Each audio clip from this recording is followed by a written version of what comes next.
sommes étudiantes de Gankene et Nessine Angèle. Moi, c'est Viviane Carrel. Nous sommes les étudiants de l'Institut informatique de la faculté des sciences.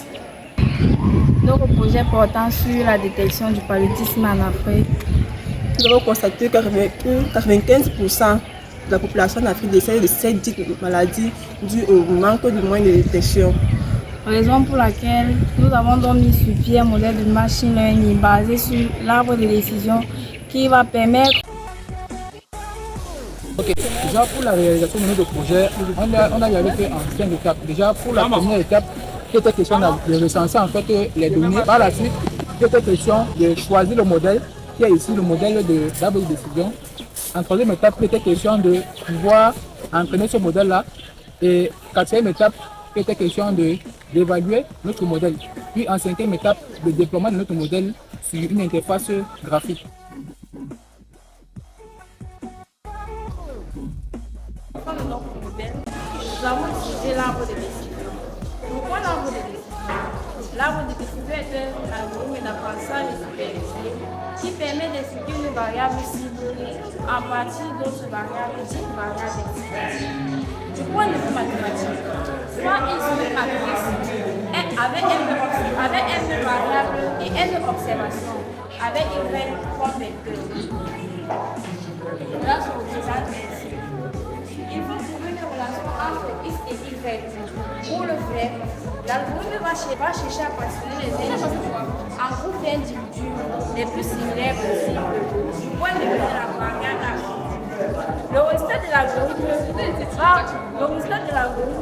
va produire un arbre de décision qui révèle la relation hiérarchique entre les variables et les principes possibles. L'arbre de décision est un algorithme d'itération qui, à chaque itération, va séparer les individus en 4 groupes avec K généralement égal à 2. Là, on parle d'arbre de décision binaire. Ce schéma-ci, nous avons comme caractéristique l'emploi stable des candidats et vérifier si un candidat a un initié, c'est-à-dire une million. Là, voici notre première feuille qui est. Et dans cette feuille, nous avons une question qui demande à ce que le candidat a-t-il un emploi stable. Si le candidat a un emploi stable, on lui demande si le candidat possède une maison. Dans le cas où le candidat possède une maison, il peut réaliser un prêt. Et dans le cas où le candidat n'a pas un emploi stable, il ne peut pas réaliser un prêt. Et ici, après avoir déterminé si le candidat possède une maison, là il peut réaliser un prêt. Et là, dans le cas où il ne possède pas une maison, il ne peut pas réaliser un prêt. Et là, on ne peut plus classifier et on s'arrête. Le but de cet arbre est de pouvoir classifier les candidats en fonction de ceux qui peuvent réaliser un prêt et de ceux qui ne peuvent pas réaliser. Ok. Après la phase d'acquisition des informations, nous allons maintenant vous présenter nos modèles. Tout d'abord, on a commencé par importer tous les bibliothèques nécessaires. Après, nous avons importé aussi nos datasets pour pouvoir analyser les données. Nous l'avons visualisé avec quelques graphiques et à la phase d'exploration des données, nous avons affiché un tableau qui contient les informations descriptives de nos données, à savoir la moyenne, les cas types, le minimum et ainsi de suite. Nous avons ici la matrice de corrélation qui met en relation toutes les variables de notre dataset.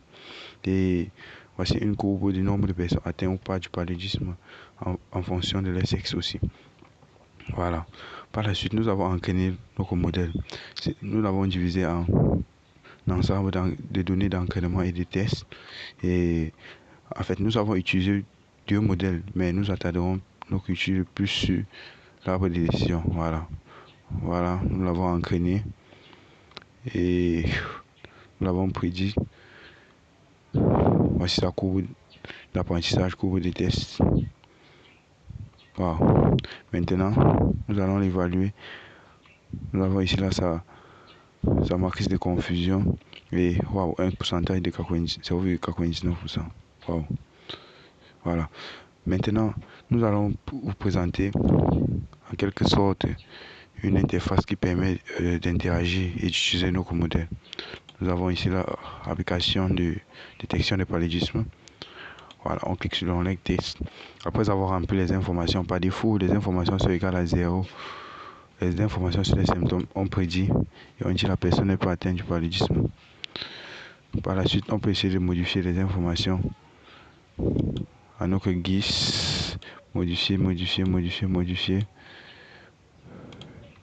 On modifie même l'âge.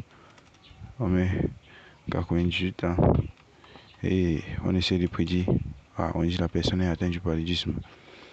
Ok, c'est un peu ça notre projet. On peut aussi essayer d'explorer, de visualiser le pourcentage des matrices.